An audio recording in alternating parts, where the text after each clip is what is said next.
Hey everybody, this is Perch. Let's read this mail here. It says, "Hello again. It's Fizz Chozo of the Fizz Chozo Corner YouTube channel, and yes, you can say the name in your video. Thank you. Go check that out if you would like to. I'm asking you a somewhat complicated question. Why should DC always have to change established characters' archetypes? What got me thinking about this question is a strong, quote unquote, fan desire for Batman to kill his enemies. Batman has always been a protector in the shadows character, much like Zorro and Green Hornet before him. Why should Batman be changed to be like the Punisher for DC Universe when DC already has violent anti-heroes like Wild Dog? What has happened to Wild Dog for that matter? Is Wild Dog still out there as a character? Like, wouldn't a serious question? I mean, I read a ton of comics, and I'm sure Wild Dog has appeared in something, and I have this weird feeling. I'm blanking on his last appearance because it was in some Tom King story where he was deconstructed and really revealed to be a kind of right wing wife beating loser who drinks too much and has a tiny penis, and it's anyway. I don't know. I have it in my mind that was said at some point. Anyway, when was Lee? Somebody's going to come into the comments. It's like it was last month's Wonder Woman, you jackass. Anyway, nobody would do that to me. But I digress. Why change these characters into something that they haven't been classically when you have characters like that already? Also, if your younger daughter is 11, please show her Gravity Falls. I loved it as a kid. I don't know how squeamish your kid is, so she's ready for Made in Abyss. It's pretty gory. Older daughter, like Gravity Falls, okay. Younger daughter is really going through a phase where I think everything revolves around Taylor Swift, which much to my horror and shame. But that's the but thank you for the recommendation. Um, so why change characters? Well, I'm glad you wrote this because it's an opportunity to kind of go into something that a lot of YouTube channels and commentators. This is the other side of the coin that people don't like to usually talk about. Of hey, you should listen to the fans because sometimes you shouldn't listen to the fans, but it's not as simple as that. Um, yes, there's a fan kind of chorus of voices saying Batman should kill. It'd be interesting to see Batman kill. Why doesn't Batman kill the Joker? It's kind of I won't say a rhetorical question, but it's something that's been around comics for quite some time. This idea of like, shouldn't Batman just kill people? And logically, I talked about this in a video a while back. Yeah, he should, but it's not who he is. It's not what the character is. So therefore, if you cross that line again, it's that you can't really go back from that, or you can later reveal like, well, it wasn't really Batman. It was Batman from Dimension 83, and I guess there probably isn't an 83 because they got the 52 universe. And never mind, you get the idea. They can always, or he was mind controlled by blah blah blah blah blah. You could do that, but it is a one-way door. If you have Batman start killing people, then you've changed a major part of the character's personality. Yet there are fans who ask for this. There's been fans who have asked for things kind of all the for forever.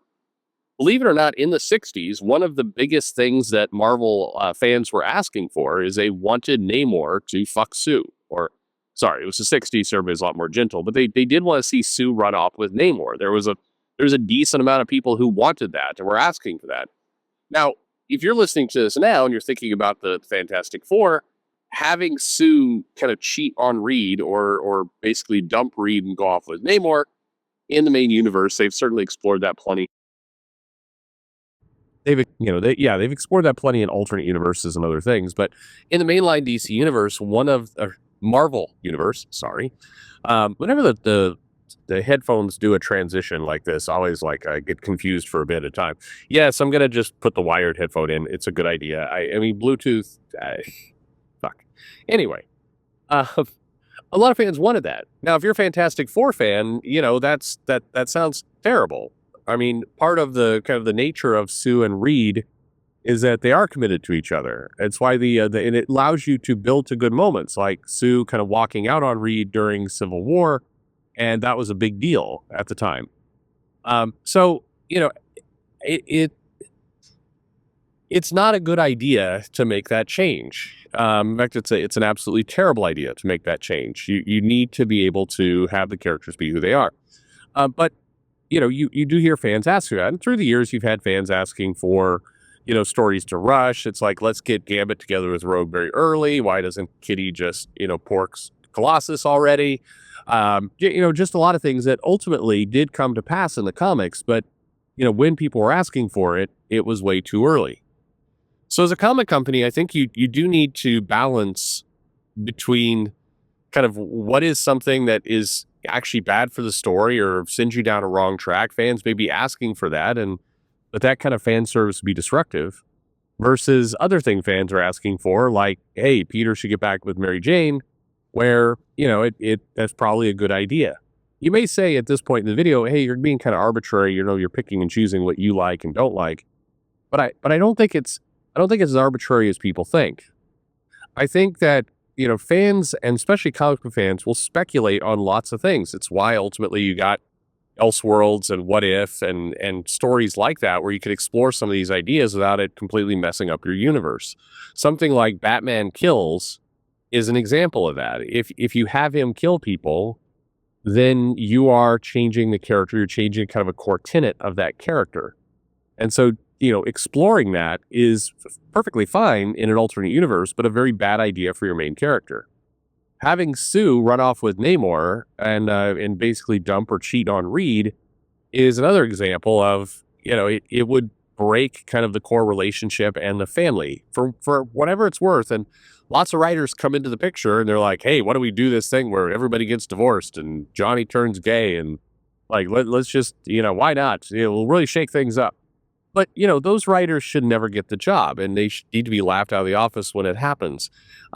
Having kind of dramatic status quo changes as a crutch for lazy writing is a bad idea, and it is lazy writing. The reality is a good writer can take a boring property, and boring is in like quotes here, I'm moving my fingers around, a character like Superman or Captain America or the Fantastic Four can have amazing stories. They are not dated characters. It's not like, oh, you can only tell, like, I know people like that John Byrne run in the 80s, but it would never work today. Oh, bullshit. If you had that Fantastic Four run today, even with his art, just that was what was coming out right now, that would be a top seller. It absolutely would. You can make great characters, great stories out of great characters.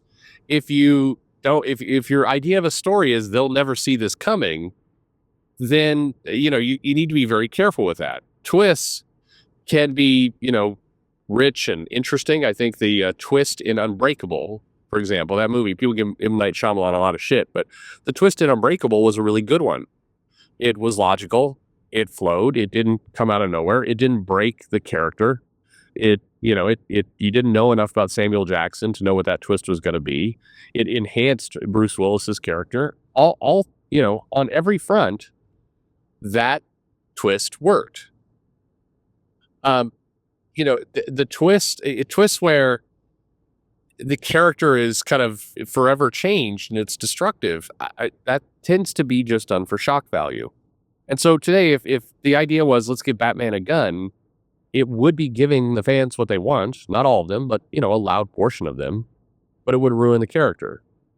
By contrast, to kind of explain why it's not so arbitrary, restoring Peter and MJ's marriage is a different story, because Peter and MJ built to that marriage, got married, had many comics where they were married. That was a natural progression of that character.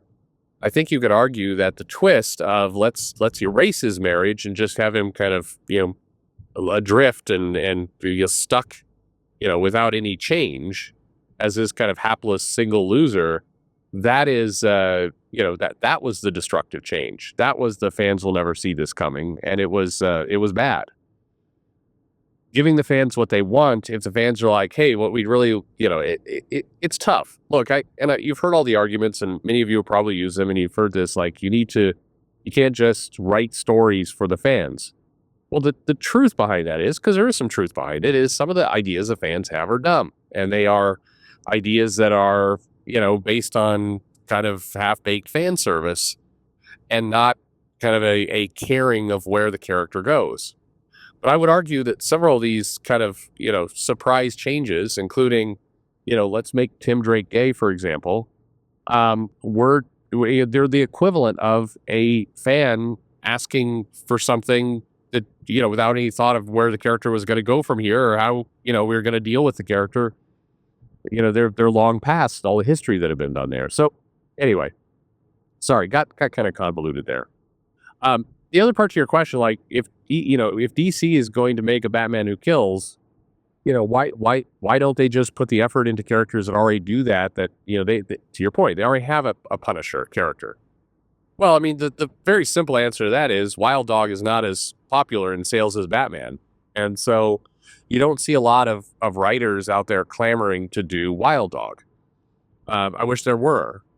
The only writers I think who would clamor to do Wild Dog want to do it to say, hey, I want to write Wild Dog. I want to turn the character into a January 6th protester, and do a commentary on what the internet does to right wing fanatic. Like, okay, you're not serious about a story at that point.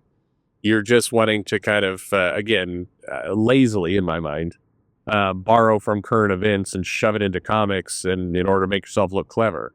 Because there are comic writers, I can promise you, I've talked to them directly, who are like, I want to win an Eisner. I think I want to do a story about, a president who is, a bigot and basically just tries to rally support by being a racist against other people, but in reality is a shallow and sad person who's insecure and pathetic. And my comic is going to show that. It's like, okay, thank you. You watched MSNBC.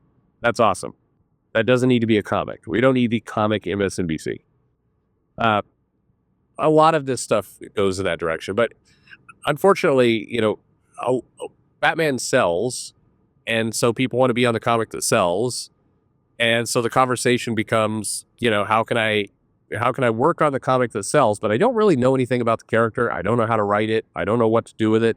So I want to change that character to be something I want, even though it doesn't fit, anything about it. Even though it doesn't fit the character at all, I want to tell my story with a popular character, because if I tell it with an unpopular character, I'm afraid my story will get no attention, and I won't get paid. It won't be good, even though it would fit there. But overall, and I think this is a question for the comments, listening to the fans, because you see a lot of videos, a lot of people saying that the comic publishers need to listen to the fans. It sounds good, and it's a good concept, good statement, except it doesn't fully work. There are times to listen to the fans. There are definitely times not to listen to the fans. Have you gone on Blue Sky and checked out the X-Men fandom? You want to listen to those fans? Jesus Christ. You don't want to listen to those fans. So you have to pick and choose what makes sense and what is truly giving the fans, what they want, versus listening to the fans for something that, may or may not be a good idea. It's not so simple. I see videos like the publishers need to be listening to the fans. Yeah, some of those fan ideas are really bad. And to your point in the mail, there is a decently sized big group of people who want Batman to kill people. Okay, is that a good idea? I think it's a terrible idea. So don't listen to those fans. Anyway, thanks for listening.